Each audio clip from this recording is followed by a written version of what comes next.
Thank you for coming in today. Today is I guess a good and bad day. The first thing that we want to discuss this afternoon is part of the reason why Sheriff Jones is here with me from Lee County.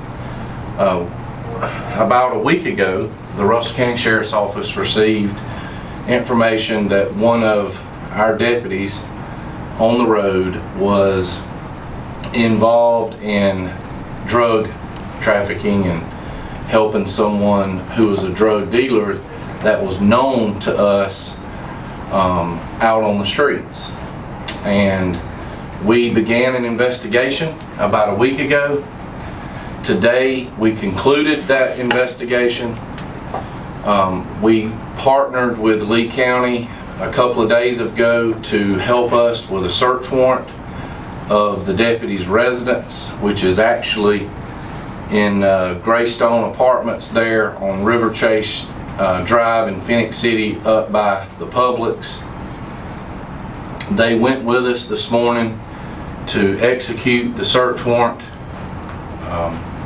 The result of this investigation has led to the arrest of Mr. Brandon Williams. Brandon is 24 years old, black male. He is going to be charged in Lee County with trafficking in a controlled substance, which is spice or synthetic marijuana, and also possession of controlled substance, being some steroids.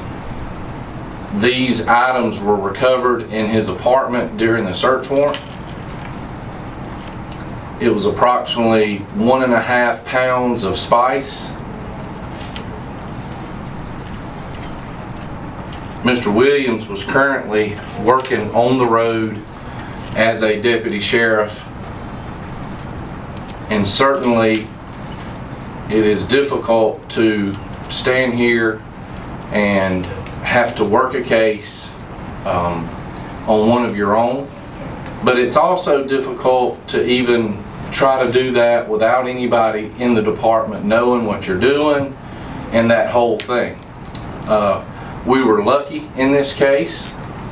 We were able to complete a successful investigation without anybody knowing what we were doing or what was going on. And as you can see, the result of that was that we took a person who was pretending to be someone who would protect and serve, and turned his trust of the public into something bad.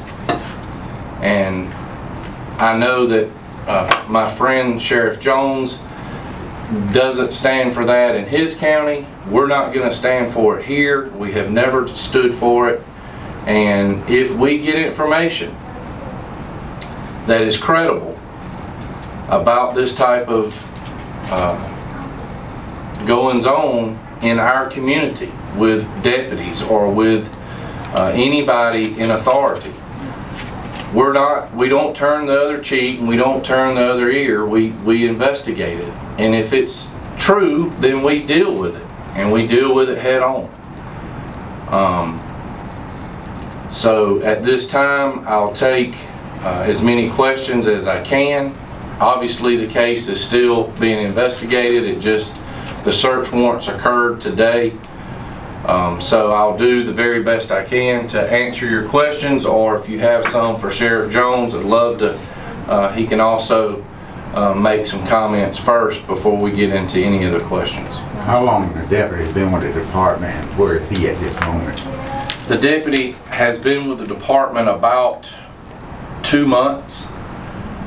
He was certified as a police officer when he came to us. He used to work here as a police officer. He went to the academy and then left the PD and came to us. The whole time he's been here, it's been going on, and that's unfortunate in the sense that,